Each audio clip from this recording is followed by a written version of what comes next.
Hello and welcome to Factually. I'm Adam Conover. Thank you so much for joining me on the show again. You know, there's an alarming backlash against trans rights and, frankly, the existence of trans people at all in America today. Turns out bathroom laws were only the beginning. Now there are laws banning gender-affirming care for kids, requiring trans students to be misgendered, and even laws against drag shows in many places across this country.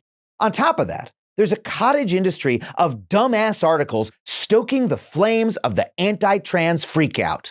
And I think some of it comes from this perception that suddenly trans people are everywhere, that this is something new in our society. And I understand that to a certain extent. You know, 10 years ago, I had maybe met one or two trans people ever in my life. And now I have countless non-binary and trans friends who are living openly and who are thriving. And this is true across the country. The number of young people who identify as transgender has doubled in recent years. And today, 5% of people younger than 30 are trans. That is huge that so many people are out now. It is a generational shift. But the idea that being trans or gender nonconforming itself is something new that was just invented recently is false. See, we've been taught that the gender binary is natural. So we have this false idea that human culture and history has been based around that strict binary forever. But that is not the case at all. In so many places and times throughout history, humans have expressed gender concepts outside that binary. Take the Pacific island of Samoa, where there are 4 genders, or in India, where the Hijras are acknowledged as a 3rd gender with specific cultural and religious roles. These people are not new. They have been acknowledged in the historical record since the 8th century BC. And these are just 2 of the many examples throughout history that challenge the gender binary. But it can be hard to see those examples or fully understand them from the limited historical perspective and notion of gender that we have today. So, to walk us through this, to help us open our minds to the possibilities of gender throughout history, we have an incredible guest on the show. I read their book a few months ago. It absolutely blew my mind. I know you're going to love this interview. But before we get to it, I want to remind you that if you want to support this show, you can do so on Patreon. Head to patreon.com/Adam Conover. $5 a month gets you every episode of this podcast ad-free. We also have a lot of other great community perks as well. You can check them out. And if you love stand-up comedy, please come see me on tour. I'm headed to Portland, Maine, New York City, DC, Chicago, Atlanta, Nashville, Philadelphia, a bunch of other places as well. Head to adamconover.net for tickets and tour dates. And now, let's get to this week's guest. My guest today is Kit Heyam. They're a researcher and writer based in Leeds and the author of the incredible book, Before We Were Trans, A New History of Gender. I cannot be more honored to welcome Kit Heyam to the show.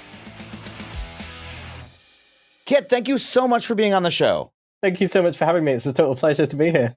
I'm really thrilled to have you because, we have a lot of authors on this show. Obviously, I hope people give me the grace to understand I don't have time to read every book.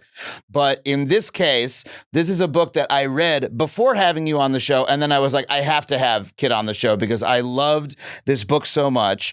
It's called Before We Were Trans. And I think that, our contemporary conversation about trans issues, about all gender nonconforming issues, is so much wrapped up in, oh, this is new, what a new change in our society, etc. And you demolish that in 3 or 4 different ways. Like, what do you think where should we start? What does the contemporary conversation get wrong about the history of gender nonconformity worldwide? Well, I mean, one of the things that gets wrong is the idea that there is no history of this, right? You're absolutely right. The whole conversation is built around kind of, central to it is weaponizing the idea that there is no trans history. The idea that this is a new thing, and therefore either we don't have to take it seriously because it's just a fad or a fashion, or it's a new thing and that's bad and we need to make sure we make laws to protect people from it because that's terrible. And so actually, really, really central to anti-trans arguments is this idea that it's new. And that therefore is incredibly damaging. And so really one of the main reasons I wanted to write this book was to get the conversation started about how this is very, very far from new. But I suppose what I also wanted to do was to open up the conversation about what different kinds of gender nonconformity and trans experience we might find in the past. Because I think, there's a few little trans history stories that get wheeled out over and over and over again. And they're the stories about people who have really clear binary gender identities, who have really medicalized stories, really kind of classic canonical trans narrative stories of having known since they were 3 years old, and then they transition and then they conform perfectly to gender stereotypes. And that misses out so much interesting, messy, fascinating stuff that people have been doing with gender across the world throughout history, that it seemed a real shame not to tell those stories, partly because they're cool, but also partly because if we keep just telling a really, really narrow subset of trans histories, then we limit the ways in which people can imagine the possibilities of what we could do with gender now. We tell people, okay, well, the only thing that there's historical precedent for is this very, very narrow way of being trans. And actually, the truth is so much more complicated than that. Yeah, I mean, you have some stories in your book that are the story that we might imagine, as our first thought idea of a trans historical. Oh, here's a person who was, assigned one gender at birth, and then they went to war as a man or whatever, that sort of story, and then lived that way the rest of their lives, et cetera, under a sort of gender ideology that we would recognize as similar to our own. But you also talk about people who are gender nonconforming in cultures that had very different ideas of gender than we do, or at least differing ones. Am I right?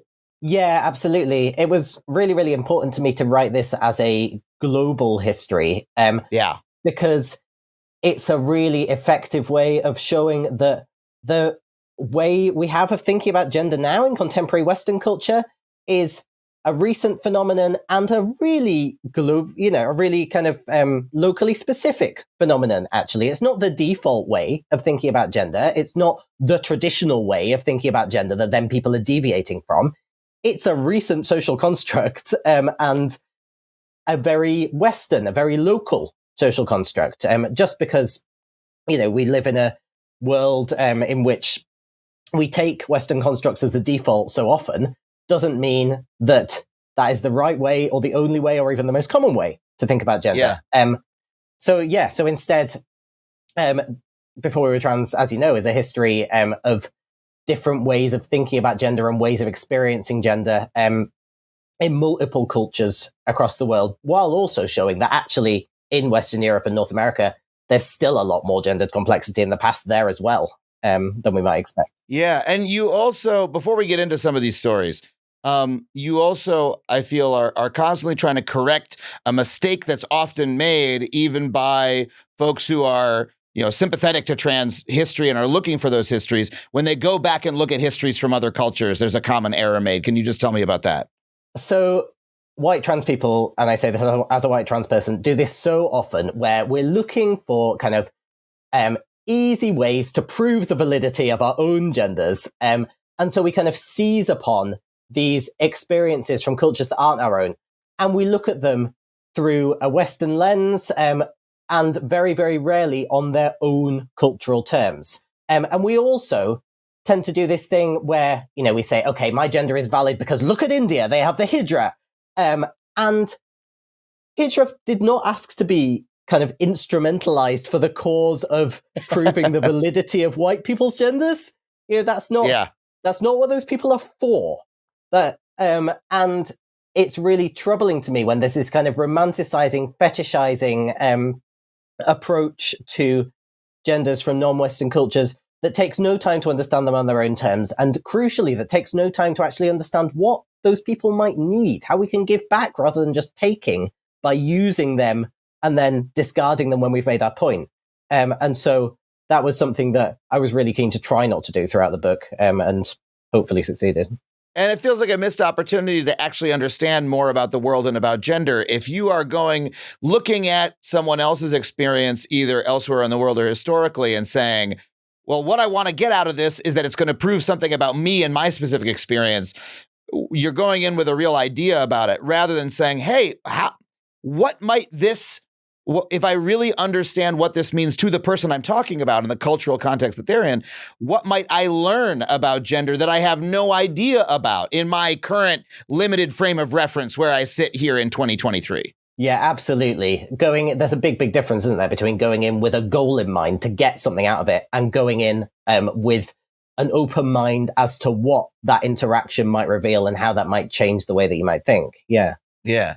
So let's talk about some of these stories. I hate to ask you this way, but do you have a favorite that you enjoy telling and starting with? I guess I do have a favorite. I love many of the people I wrote about. Not all of them. Some of them, as we might go on to talk about, are not actually particularly nice people. But one of the people who I really enjoy talking about is a 17th century servant who was known sometimes as Thomas and sometimes as Thomasine Hall. So they were someone who was born in the north of England, where I am right now, born in Newcastle, emigrated to what's now Virginia in the US. And they come to prominence. The reason we know about them is because in 1629, they stated in a court of law, I am both man and woman, which is an awesome thing to hear somebody declaring in a court of law in the 17th century. And what it turns out they meant by that is they lived sometimes as a man, sometimes as a woman, sometimes as what they understood as both, and they had an intersex body. And so the reason I tell their story in the book is to talk about the intersections between intersex histories and trans histories, and how we might look at that in a kind of ethical way. But the other reason I love telling their story, there's two reasons. Other than their kind of incredible defiance in that courtroom. One of the reasons I love telling their story is when you say this person had an intersex body, lots of people want to know exactly what that body was like. Now, even if I knew, I wouldn't necessarily want to tell you out of respect for the privacy of that individual. But actually, I don't know. And I don't know because the manuscript that tells us about that trial is damaged in precisely the place that would tell us what their body was like. There's just like a little ink blot or like a little singed. There's literally a hole in it. like it's a page we found in a video game, like we're playing Myst or something, and there's just the one part that has the secret code is burned away. It's absolutely incredible. It's like a real kind of piece of trans resistance in the archive, which I absolutely love. That's so funny. It's so frustrating if you're a prurient historian who's just like dying to know about somebody's genitals in the past. The one spot. So funny. Why was this person in court to begin with? They were in court because of fornication. They'd been sleeping with someone who we only know as Great Bess. We don't know anything about Bess. She was great, though, apparently. Bess. So they'd been sleeping together. And then as part of that fornication trial, it quickly became apparent that people weren't sure exactly what kind of sex they might have had. And so then the focus very quickly became, okay, what is this person's actual gender? And about a third of the town weighed in with their opinions on what was going on with this person's body. In the end, and this is the other reason I love this story, the court concluded, all right, you know what? You say you're both man and woman. Actually, we think you're right. And your sentence is to wear a mixture of men's and women's clothing for the rest of your life so that everyone knows you're both man and woman. Wow. Wait, really? That was a sentence that a court could hand down? Genuinely, yeah. So they had to wear men's clothing, but with a female-coded headdress and a female-coded kind of apron to mark them out. And it's really interesting thinking about this, isn't it? Because in some ways, like, if you're a modern non-binary person, for many of us, like, that's kind of a cool sentence. That's like, okay, you must express your gender. And, so in some ways, presumably that was a bit affirming for Thomas or Thomasine. In other ways, what it does is it locks down their fluidity, because what they'd actually been doing was living sometimes as a man, sometimes as a woman, kind of chopping and changing how they wanted to be on any particular day. But this was saying, no, you're going to be static. You're not going to be confusing to us anymore. And this is a time at which men and women's dress was obviously very, very different. And so everybody was dressed almost, I would guess, almost in close to a gender uniform. And so this would mark this person out as like, this is the town weirdo, right? Like everybody knows this person can no longer go back, or maybe they were worried about being deceived and now they can no longer deceive us, that sort of thing. Yeah, absolutely. That's exactly right about the way that clothes were understood in that period. And the other thing with clothes in early modern Western culture is that they were seen as something that not only reflected, but also kind of shaped who you were underneath. So like, that's why they get so scared about things like cross-dressing on the stage, because people are actually potentially going to be changing who they are underneath if they wear the clothes that are associated with a different gender. So this was also a way of kind of saying, okay, you say you're both man and woman. We're going to make sure that's true. You can't be a man by wearing men's clothes. You can't be a woman by wearing women's clothes. You've got to be both. And that's what your clothes are doing. But I would have to imagine that if there was we have this one record of this one person in court in Virginia, you said, in the 17th century. Yeah. We must imagine that there were perhaps more people in North America, in the colonies, living with this sort of gender expression or identity. What does this story tell us about, gender more widely at the time? It tells us that people had the capacity to understand someone as both man and woman. And I think that's really significant because, we said at the start of this, we live in this culture now where the standard narrative is, this is a new way of thinking. We've got to overturn our old ways of thinking about gender in order to get our heads around these weird non-binary people. Actually, all we're doing is going back to ways of thinking that we've lost. So in the 17th century, it made perfect sense for people to be like, okay, this person's both man and woman. We'll get them to dress like that then. And what that shows us then is it kind of unlocks a new perspective on the way that people across the board in the North American colonies and also in the British Isles where they'd come from, people across the board had the capacity to think like that. They had a way more complex understanding of gender than I think we normally give them credit for. So that one little court judgment shows us what could have been going on in a heck of a lot more people's heads, I think. Yeah. And you also write about, with all of these cases, the danger of us, like, we immediately think, okay, I know all the gender identities in my life, right? That friends of mine have, or that I've encountered, or that I've read about on the internet here in the US in 2023. Which one of those was Thomasine/Thomas, right? And you write a lot about the danger of that sort of thinking. How do you think about this person, just to get us started in that piece of it? I've got to think about Thomas as both man and woman, because that is the only record I have of the words that they used. And this is quite tricky because, on the one hand, this line of argument of saying you've got to talk about people on their own terms, that can kind of segue very quickly into saying, well, so you're right, there were no trans people in the past.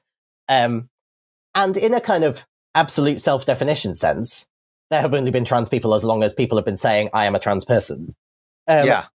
But what I kind of argue in the book is I think there's a really, really important distinction to make between trans people and trans history. So I would say Thomas or Thomasine, they were not a trans person because that's not what they said about themselves. And I think an ethical way of looking at any other human being, whether they're dead, whether they're alive, whether I know them, whether I don't, an ethical way of looking at them has got to start with accepting the way that they understand themselves and seeing them on their own terms rather than imposing mine. And that felt really, really important. So Thomas or Thomasine was not a trans person, but I do think their story is trans history. Because if we think about trans history as history that shows us that gender has never been straightforwardly tied to the body or straightforwardly binary or straightforwardly rigid or something that you can't play with, then that enables us to see, okay, well, if that's always been the case, then of course it stands to reason that we can still think about gender in that flexible, playful, messy way now. And that distinction between saying these weren't trans people, but this is trans history, feels like one that can allow us to navigate that really tricky line between saying there weren't any trans people in the past and saying there has always been gender nonconformity and there have always been people messing with gender. I find that really beautiful. And I first of all, I love the really thoughtful way that these are difficult issues. And I feel that the way you explain that was so thoughtful, but also understandable to me, very clear. It gives me the language I need to understand it. I also think it helps me understand the title of the book, Before We Were Trans, because transness as a word didn't exist before at this time, right? But there's still a we that goes back, that extends backwards. Is that, do I have something right there? That's exactly where the title came from. Yeah, it took a long, long time to come up with it. I think my partner came up with it in the end. But it was exactly what I wanted to communicate was there is a continuity, not of terminology, but a continuity of community.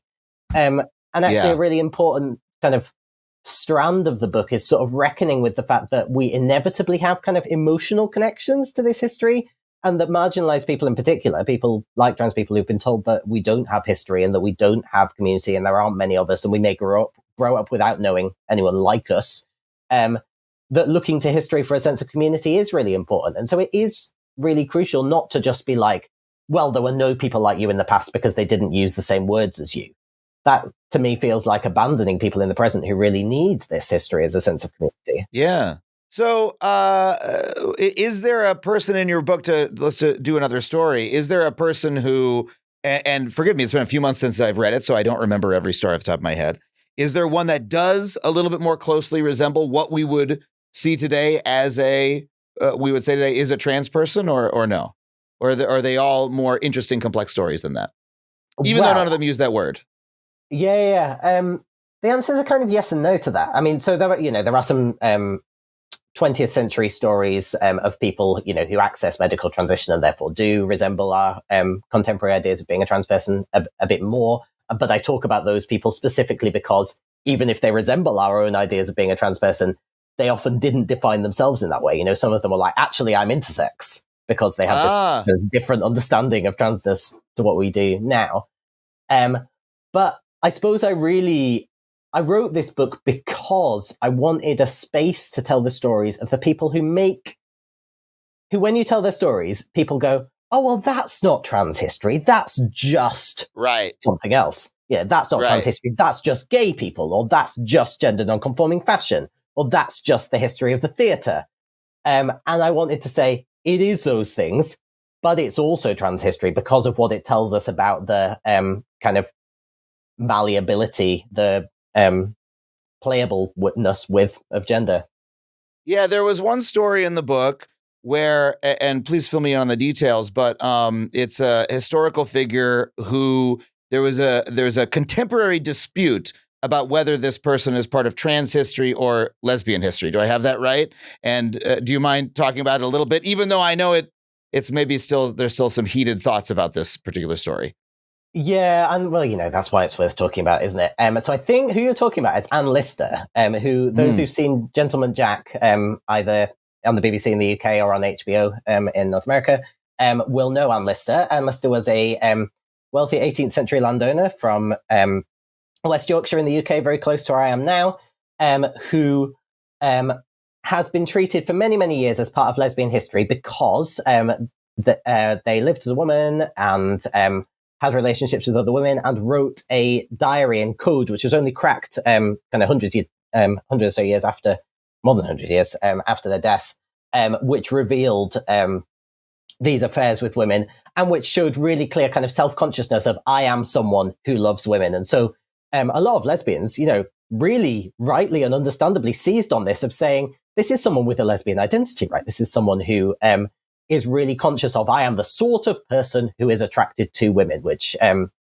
we hadn't kind of got very much evidence of people in their own words thinking like that in the 18th century before. So that's really cool and interesting. Anne also had an interesting and complicated relationship with gender and gender nonconformity. So they dressed in a way that was seen as masculine, and sometimes their partners found this really attractive and sometimes they didn't. They were given men's names by their lovers sometimes, and they wrote in their diary, and I think this is really interesting, they wrote in their diary about not wanting to be seen as a woman by their lovers, about it being uncomfortable when their lovers did certain things sexually, because then it made it seem like those lovers saw them too much as a woman. So we have someone who is incredibly important to lesbian history, and also who tells us some quite interesting stuff, I think, about the history of gender and perhaps about the relationship between gender and sexuality. And the reason I wanted to write about that in the book was partly because it's a neat example of someone who kind of speaks to both of these marginalized groups who don't have much historical representation today. But also because that really came to a head when a permanent plaque was erected at the church in York, in the north of England, where Anne married their long-term partner, Anne Walker. And I say married, advisedly. It was a union that was not kind of legally sanctioned as a marriage, but was one that the two of them saw as a marriage. In 1834, arguably the UK's first lesbian wedding. And so a plaque was erected there, and there was a lot of wrangling over whether the wording should describe Anne as gender non-conforming, which was not a word that Anne used, but was kind of, a description of their behaviour, or whether it should say lesbian, which also wasn't a word that Anne used. And it ended up with the plaque originally saying gender non-conforming, and then after a lot of backlash from lesbians who felt unrepresented, being recast to say lesbian. And what this feels like to me is a real missed opportunity to recognize that Anne Lister's story is a story that speaks equally to trans people and to lesbians. And the emotional connection to history doesn't have to be this zero-sum game where we're going, no, this person's a lesbian, no, this person's trans. But actually, if we think about it in terms of kind of feeling a sense of community with people in history, in our real lives today, we can belong to lots and lots of different communities. We don't sort of say you could only be one thing. And so it stands to reason that people in the past can also belong and speak to lots of different communities. But partly because we live in a world where the political conversation is manufactured to construct divisions between different sectors of LGBTQ communities, I think. And partly also because we live in a world, in contemporary Western culture where we've drawn this really strict dividing line between gender and sexuality, which is actually really recent. That leads people to think, oh, well, this person's got to be one or the other. And the reason I wanted to write about all these messy histories in Before We Were Trans was in part to say no person is one or the other. And just because these stories are trans history doesn't mean they aren't also simultaneously other kinds of history at the same time.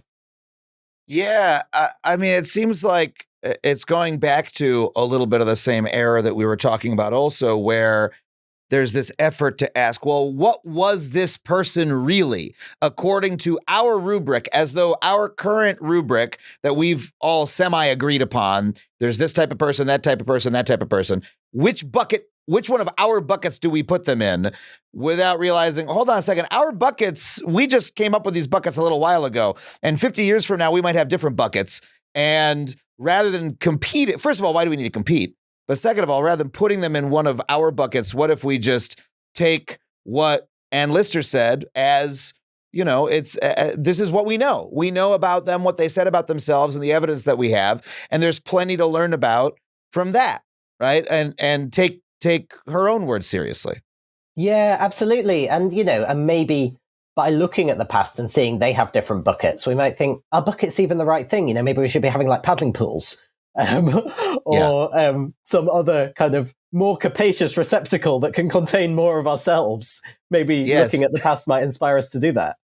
Well, and we in the present, our own, everyone's own conception is a little bit messy as well, right? Of themselves. Like I have many, many queer and gender nonconforming friends. Very few of them are in very narrow buckets themselves. They tend to have, when you talk to them, a messy story of their own that is very interesting. And we can maybe extend that same grace to people in the past.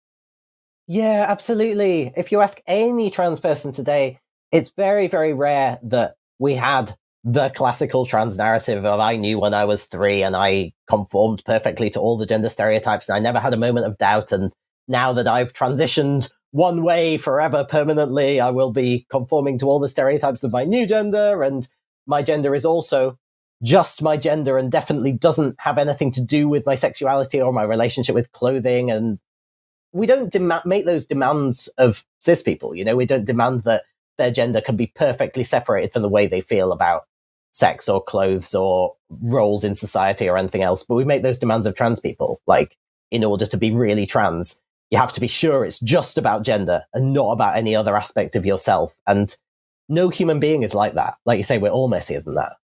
Yeah. When you tell that story of Ann Lister in the book, I detected like a little bit of pain on your part that the story of the dispute in contemporary society, you know, was a little bit distressing to you. I was wondering if you could talk about why that is.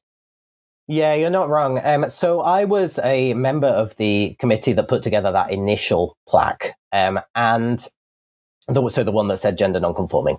And I was working with various other kind of representatives of queer groups within York. And what we didn't really realize at the time was that the consultation we did about the wording, didn't really necessarily reach the right people for like a variety of kind of locally specific reasons. And it also didn't last long enough because there was one of the community groups that kind of was keen to work to a specific timeline. I'm not going to throw them under the bus by saying who it was, but there was one group that, resulted in it being a bit more rushed than it needed to be.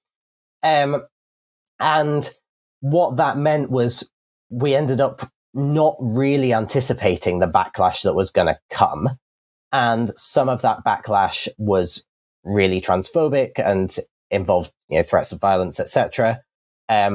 Some of that backlash was not transphobic. It was just lesbians who felt really hurt. And that in a way was harder to deal with because it wasn't what we'd wanted to do, to hurt people. And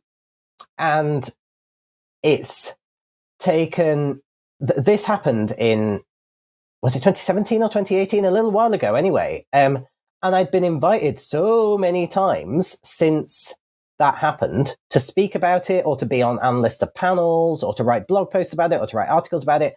And I turned them all down because I wasn't ready after going through the real onslaught of online hate that episode precipitated. And it was only when it came to writing this book that I thought, okay, I've finally sort of got the distance I need from it. And also I've got the space to tell this in my own words and on my own terms and to talk about what I think went wrong, but also the fact that I don't think the solution that the groups who worked on it afterwards came to, where it just says lesbian instead, I don't think that that's a great thing either for Anne or for whole groups of diverse queer people today. I think it homogenizes and flattens someone who was actually really complex and interesting and whose complexity we could embrace more than we have. Yeah. What I find fascinating about this is how important this history is to so many people, that it really, people got so passionate about it, occasionally, as you say, hateful about it if it didn't go the way that they wanted. But yeah, I don't know, it's just so, it's interesting when history is so present in people's minds and when it becomes a battlefield that makes you think about what history is for and who it's for. I think it becomes particularly kind of emotionally fraught for people who don't get that much representation in history in a way. Yes. So like if you are any shade of queer or, anything, if you are from any marginalized group, essentially, it's very rare that you get representation in mainstream historical narratives or that you'll be taught histories that you recognize as being about people who relate to you at school. And so when you do find someone, you really, really cling to them. And we end up kind of fighting over them as if they're really kind of scarce resources because we just haven't been given, it feels like, enough to go around. And this is why I think it's so important to reframe the way we think about it and to think instead of this person belongs to me and only me and we have to claim them in this kind of capitalist way. To think instead, okay, how can we think about history as a source of community and how can we think about being multiple groups of people being in community and in solidarity with these people from history without it taking away from other groups of people feeling the same thing. Yeah. I mean, history is a renewable resource. Everybody can. You never run out of people being able to see themselves in a historical figure and get knowledge and understanding from it. So, my God, this conversation is incredible. I cannot wait to keep talking to you after the break. We'll be right back with more Kit Heyam. You know, the holidays are hectic, and the end of the year makes it virtually impossible for me to plan out my meals to make sure I'm eating well. Doesn't it make you wish that you had a meal kit option to make sure you're eating healthy, delicious, and sustainable food? Well, luckily for you, there's Green Chef with a special deal for Factually listeners. Green Chef is a meal kit with plans to fit every lifestyle, whether you're vegan or paleo or just looking for more balanced meals. You can choose from 80 plus weekly options that change every week, featuring delicious, nutritionist-approved recipes. You can mix and match meals to meet your lifestyle needs, including their preferences: quick and easy, protein-packed, calorie-smart, Mediterranean, keto, gluten-free, and even plant-based. Each meal is designed to help you eat clean and feel your best, with seasonal recipes featuring certified organic fruits and vegetables, organic cage-free eggs, and sustainably sourced seafood. Green Chef will deliver everything you need to eat clean the easy way this new year. Nourish your body with chef-crafted, nutritionist-approved recipes packed with clean ingredients that support your healthy lifestyle and taste great too. Personally, I've been doing a ton of weight training and I've been trying to increase my protein intake, so I've been making their protein-packed meals that have 30 plus grams of protein on average per serving. And let me tell you, they taste fantastic. So if you want to try meals that make you feel good and feel good about where those ingredients are coming from, it's time to check out Green Chef. Go to greenchef.com/60factually and use code 60factually to get 60% off, plus 20% off your next 2 months. Okay, we're back with Kit Heyam. You've been telling us these incredible stories about gender nonconforming people of all types in the past, but we mostly told a story in Virginia, one in the UK. I'd love to get into some of the stories you tell about folks in other parts of the world throughout history. Do you have a favorite from all of the rest of the globe? From the whole rest of the world. Yeah. One of my favorites is the story that I opened the first chapter after the introduction with, which is the monarch of Ndongo in what's now Angola, whose name was Njinga Mbande. And I say monarch very advisedly, because Njinga was assigned female at birth, but when they reigned as king, not as queen. I wanted to tell that story because I wanted to think about the fact that probably the most common way that trans history gets dismissed is when people look at a story and they say, well, that's not trans history. That's just a woman making her way in a patriarchal society. So she had to dress up as a man in order to achieve the things she wanted to achieve. Right. Doubtless, those stories and those experiences exist in lots and lots of places. Njinga's story is different, though, and many, many similar stories from similar periods and similar places are different because Njinga ruled as a king because the role of monarch was male in their society. So when you became monarch, you became king. That's what there was. And to a modern Western ear, that sounds kind of regressive. That's like saying, what, there's no such thing as a ruling woman. You can't be a woman and rule at the same time. But you've just got to get your head around the fact that that wasn't a repressive value in 17th century Ndongo. And it remains not a repressive value in many, many cultures today.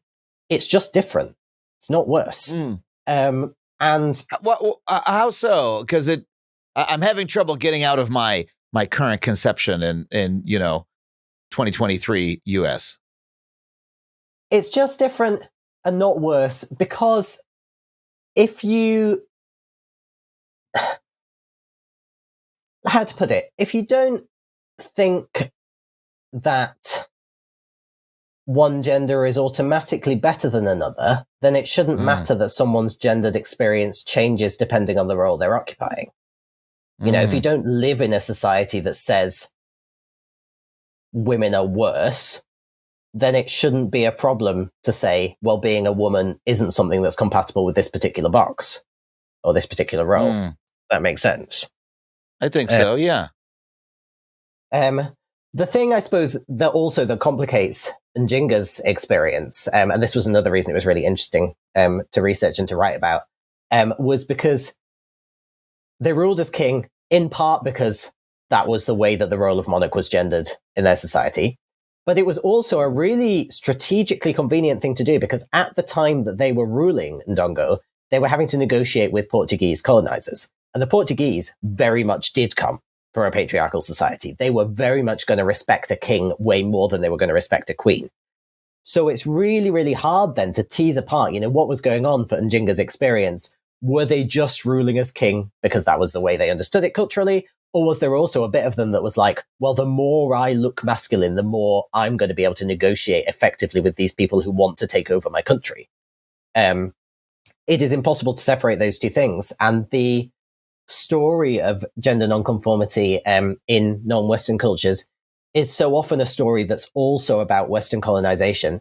But what's really important to say is that's not always a story of just, we had all these genders and then the colonization squashed them. Sometimes that's definitely the story, but sometimes it's also a story of, we had these gendered experiences and then people resiliently and creatively shaped them differently in response to their experiences of colonization. Right. Like, oh, there's these new people on the scene and I can tell they have different gender ideas than I do. And so maybe if I present myself in a way that they will understand as X, whatever it may be, then I can accomplish the thing I want to accomplish. And that's okay with me because I am blah, blah, blah, blah, blah. And that's a far more interesting story. Yeah, I think so. And it's also a story that gets away from falling into some of the traps that, even if you're trying to write anti-racist history, you might fall into, where you present people of color as primarily victims. And don't get me wrong, that there are a lot of stories of victimhood and pain and harm in the history of gender nonconformity and its relationship to colonization, particularly in North America, I've got to say. But there are also a lot of stories of agency and resilience. And it's really essential to tell those stories alongside the stories of harm, I think. Yeah.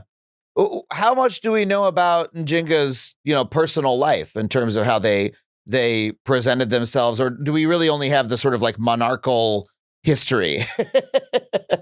We really only have the history written by white Western onlookers. And this is a real challenge in writing a lot of these histories, is that the sources that have been preserved are the sources from societies with primarily written rather than oral traditions, which are often the oppressor societies, the colonizer societies. What that means then is you have to look at their records of how this person behaved or what this person did, and you have to sort of try and put yourself in that person's shoes and say, okay, we know they behaved like that. Why might they have been behaving like that? And try and reconstruct their perspective and their terms of understanding themselves kind of as best you can. But it's probably, people often ask me what was the biggest challenge in writing this book. That is it, is the fact that you're so often working with sources that were written by the people who are perpetuating the harm that you're trying to write against. Yeah.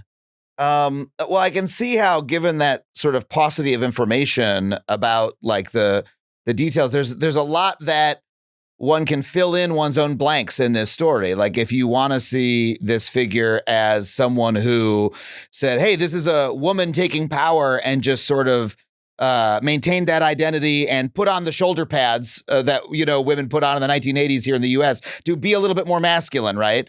I just got to compete with the boys, right? You could see that in this story if you wanted to, but I think what you're illuminating is there is a dimension of gender nonconformity that you can see as well. Do I have that right? Absolutely, yeah. So this is another one of those stories that different people can find sensitive community with. So you can understand Njinga as an incredibly defiant woman, and that's really important to lots of people and lots of women in Angola today. You can also understand simultaneously Njinga as a person who showed that gender was not determined by what your body was like. And that's really cool and really interesting and really affirming to lots of trans people today. And instead is determined by the role that you take, the person that you act as in society, or something along those lines. Yeah, exactly. So gender can be something that you do, and not just something that has this kind of one-to-one causal relationship between your body's like this, so you've got to be this, you've got to live like this, you've got to be understood as this. And actually, the more you look at, I said that we can often find these histories and these different ways of understanding gender in Western European history as well. If you look at around the same time, Elizabeth I in England, she was also being called king and prince and being understood as somewhat more male as a result of having a male-coded or masculine-coded role. Really? So it wasn't as absolute in England, but it was still something where gender was complicated on the basis of what role you took in society. Yeah. Yes, I love that. Just the complication of it being the interesting part, that it's not a clear-cut story, as gender is not in our time as well.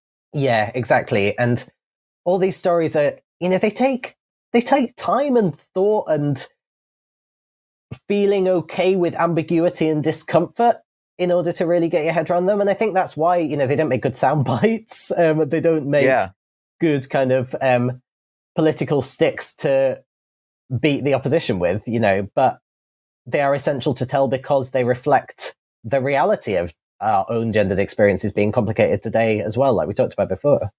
I'm curious how yourself, as a white person writing in the UK,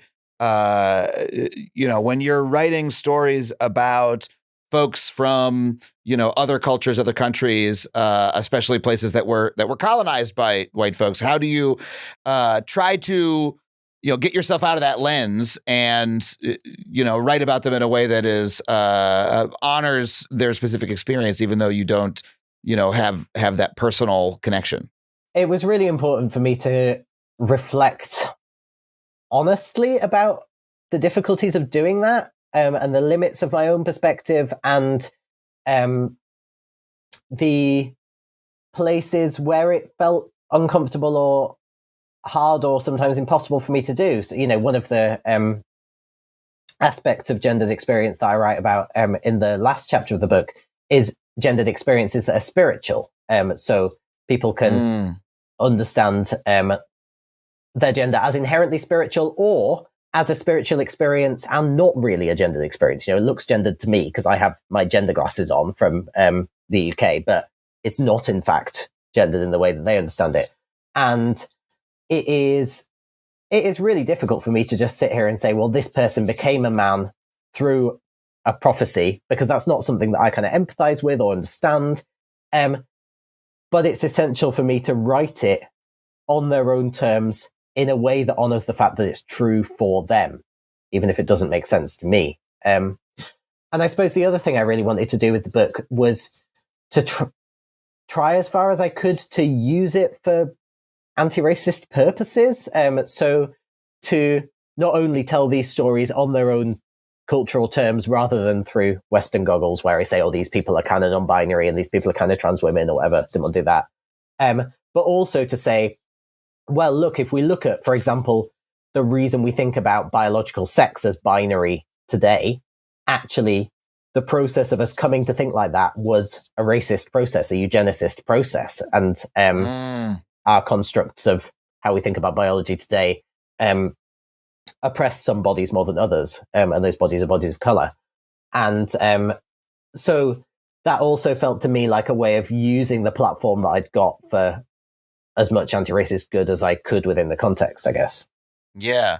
I'm also curious about, your, in terms of your own gender identity and your own experience, how does that, how do you bring that experience to the work, or what do you personally get out of it doing this history?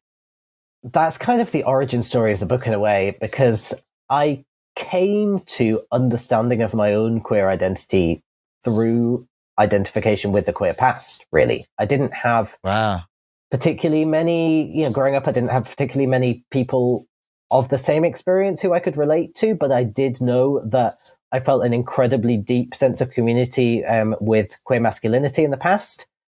And it took a long time for me to work out what that was about. For a while I was like, maybe I believe in past lives and that's what this is. And only when I discovered what transness was did I figure out what was going on for me. But that meant that it's always felt incredibly personal and important to me. And that's really the reason why the book is also about what emotional connection to history can kind of do for us. Why it's okay not to be a historian who's ruthlessly objective and detached from their subject, and how actually no one is like that. And if we... Yeah, even the objective historians, they're covering up that they're getting something personal out of it. They've got some little hobby horse they're riding, or some little wish in their heart that they're seeing in history, always. I genuinely believe that. And particularly, even if what you're emotionally committed to is the idea that we shouldn't have emotions, that in itself is a feeling. Right. The people who tell us that history shouldn't be political and, we should leave all the statues up of people who committed awful harms in the past. Those people are having a lot of feelings about history, right? Yes. You can tell by the way they talk. Yes, they are. Yeah, it's inherently personal. And I mean, history is also, unless you're just recounting every event that ever occurred, which is impossible, you're always telling a story.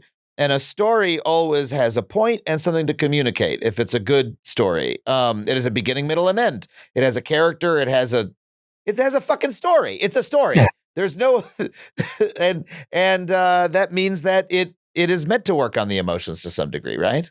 Yeah, absolutely. And actually, this is what my first book was about how the medieval King Edward II got his queer reputation. Turns out it wasn't by people telling the facts. It was by people trying to tell really, really good stories. But that's another story entirely. But absolutely. And what you're also deciding when you're crafting a historical narrative is whose narrative you're telling, right? And what you're leaving out and whose perspective you're coming at it from. Right. And none of that is objective, ever.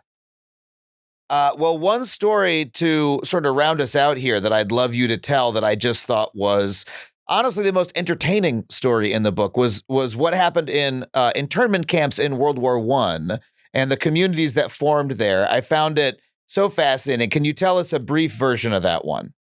This is really the other origin story of the book. This is where where I started thinking about these issues. And this is when I found out about what happened in Knockalo internment camp on the Isle of Man, and subsequently in lots of other internment and prisoner of war camps, which is that these were camps that were just for people assigned male at birth.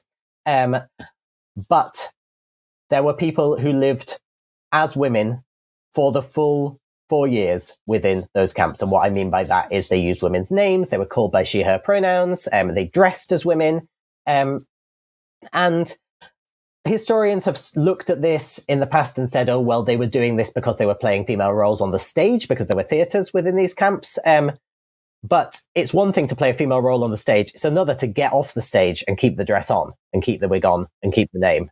And this is incredibly widespread in any all assigned male at birth camp that you have within the First or Second World Wars. It's incredibly widespread that the kind of normal rules of society get suspended. And there's this opportunity that opens up for people to live as a gender different from the one they were assigned at birth. And given the incredibly widespread nature of it, what that tells me is probably some people were doing it for a laugh. Probably some people were doing it for theatrical purposes. Probably some people were doing it because it enabled them to sort of sleep with men with more impunity, to feel sort of straight while sleeping with men. And probably some people were doing it because that was how they felt most comfortable living. And we can acknowledge all those possibilities existing simultaneously within these camps. And these were internment camps during World War I for on the Isle of Man one. Who was interned here? On the Isle of Man, this is a really kind of untold scandal of British history, I think. Who they were interning were not prisoners of war. They were civilians from quote-unquote enemy countries who were assigned male at birth and of military age and had been present in the UK when the war broke out. So some of these people were just on holiday. and they got rounded up. Some of Wow. them had had families that had been there since the 17th century. They just never kind of got citizenship. They rounded them all up and they locked them all up. And so it was a mix of, German nationals, Turkish nationals, etc., who were in these camps. But yeah, really important to say they were not combatants. They were civilians who were locked up. And I think what I love about this story so much is that you imagine some of these people finding some freedom in this situation of unjust imprisonment. They're being imprisoned in a time of war. They're like, why the fuck am I in here? Right? But at the same time, for some of those people, they have the opportunity to be themselves in a way, or to find a mode of expression that they did not have before in the sort of, little jury-rigged society that springs up inside of this camp. It's just, I don't know. It's just, it's a very beautiful image. I'm sure many things about it were not beautiful, very much so. But I can't help but find myself smiling when I think about it. Yeah, absolutely. And it's another one of those stories of kind of finding resilience in places that you wouldn't expect people to find resilience, right? And finding agency in situations where they had so much agency stripped from them. But actually, this was an opportunity that perhaps they never would have got on the outside. Yes, it feels like this would make a good movie. That's I'm picturing the sort of like coming out around Christmas time. Sort of, we've got a combo. There's something for Dad with the with the war setting and everything, but then also Dad can go with his queer kid because there's a really wonderful little narrative of queer resilience in this story somehow. I would watch the heck out of that, honestly. I'm here in LA. Maybe I'll take a couple pitches on it. I don't know. What happened to these folks after they left the camp? Mostly, we don't know, which is incredibly tragic. So, I'd love to know. I'd love to know how many of them continued living in the way that they did in the camps, how many of them didn't, how they felt about that. We have one account of one diarist who did not live as a woman in the camp, but who observed people who did. And he bumped into one of them and he said, and he didn't seem to care to be reminded of it. And that's such a tantalizing thing. Was it that he was embarrassed? Was it that it was like a painful memory because he'd enjoyed it a lot, actually, and didn't kind of want to be reminded that he couldn't have it anymore? What was going on for that person? But they also kind of, in a way, the only kind of silver lining of not knowing is that it forces us to think, okay, well, given that we don't know, what if none of them did continue living as women afterwards for a whole variety of reasons? Does that mean that, this isn't an interesting story? Does this mean that this isn't part of trans history? And I don't think it does, because we still, again, have an example of people showing that gender can have absolutely nothing to do with your body and can be fluid and can be something that you can change. And that's still an incredibly important piece of history, even if it did only last for 4 years for every single one of them, Yeah, maybe some of these people were like, no, that was just in the camps, man. Like I was just doing that for 4 years. I had a nice time. But, now I'm back in London and that's not me anymore. And even that is an interesting, history of gender nonconformity, even if that's just something somebody dips into for a couple of years in their life. Yeah, exactly. And, really, that's the future I want to work towards, right? Where people can just dip into that for a couple of years in their life and then they stop and it's no big deal. And people don't go, oh, my God, you regretted it. You were wrong. We have to make sure you're really sure before you're allowed to do it. No, just let people play. Just let people do the things and treat it as low stakes and it'll be fine. And, that's kind of great. Yeah. Do you feel that, look, the cultural climate with all of these issues is so hostile in so many places right now, both in the UK and in the US where I am. But at the same time, I feel that I've seen your book get a lot of traction. I came across it because, as I was telling you before the interview, it was just suggested to me by my, by my audiobook service I was using. I've seen it out on the table in bookshops. It seems like there's an appetite for this history, despite the sometimes inimical environment. How do you feel about the way things are going in terms of our, ideas about gender in this history? I've been really, really kind of overwhelmed by the fact that people really seem to have seized on the book and that I've had so many lovely messages from trans people who felt really seen by it, who've felt like their messy experience of gender wasn't something they'd seen reflected in history before. It's been so lovely to hear that. And I think the more people who are equipped with the knowledge that it has always been the case that we can just play around with gender and that can be low stakes and the world doesn't implode if we do that, the better. I think rigid categories and rigid power structures never disappear without a backlash. And I think that is what we're seeing. One of the reasons for this backlash is that male and female have never been just identity categories. They've always been power categories. People are really, really afraid of the dissolution of those power categories. But it will come. It will change. And the fact that so many people have felt seen by this book gives me a bit of hope around that as well. Well, and what your book makes me think about is that, throughout history around the world, people's ideas of gender were very different than the ones that we have today, that they were not so rigid in so many other places. And that makes me realize, the rigidity and the backlash that I've grown up with is not mandatory. It's not part of human life. It is just something that's happening right here and now. And so there's the opportunity to have a more open and inclusive view that a lot of us are working to build. And we can have it. Very much reminds me of the book Dawn of Humanity by David Graeber and David Wengrow that we've talked about on the show before. That was a work of anthropology about how humanity had so many different other forms of government than we have right now. So many different other ways of understanding, social relations and hierarchy and power relations that it increases your understanding of what possibility is. And your book did the same thing for me. And I think it's really beautiful. And thank you so much for coming on the show to talk to us about it. Thank you so much. That's totally wonderful to hear. And I've really enjoyed this. Thank you. Well, the book again is called Before We Were Trans. Folks can pick it up at our special bookshop, factuallypod.com/books. Where else can people find it, Kit, or where can they find your work?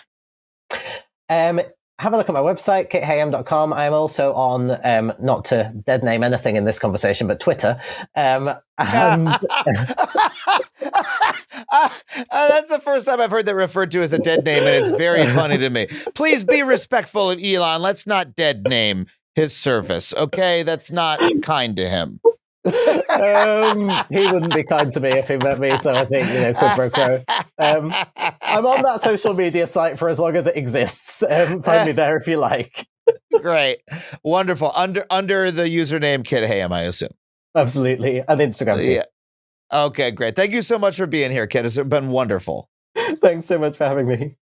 My God, thank you once again to Kit for coming on the show. If you want to pick up a copy of their incredible book that I cannot recommend highly enough, head to factuallypod.com/books. I know you're going to love it. If you want to support this show, you can do so on Patreon. Head to patreon.com/Adam Conover. $5 a month gets you every episode of this podcast ad-free. For $15 a month, I will read your name at the end of this podcast and put it in the credits of all of my video monologues. This week, I want to thank Brennan Peterman, Ultrazar, Busy Bee, Josh Davies, Lois Bell, and Amet A. Thank you so much for your support of the show. Of course, I always want to thank our producers, Tony Wilson and Sam Roudman, everybody here at HeadGum for making this show possible. You can find me online at adamconover.net. You can also find my tour dates there. Once again, I'm going to Arlington, Virginia, Nashville, Atlanta, DC, New York, Philadelphia, Portland, Maine. I think I forgot a few, so head to adamconover.net to see all my tickets and tour dates. Thank you so much for listening, and we'll see you next time on Factually.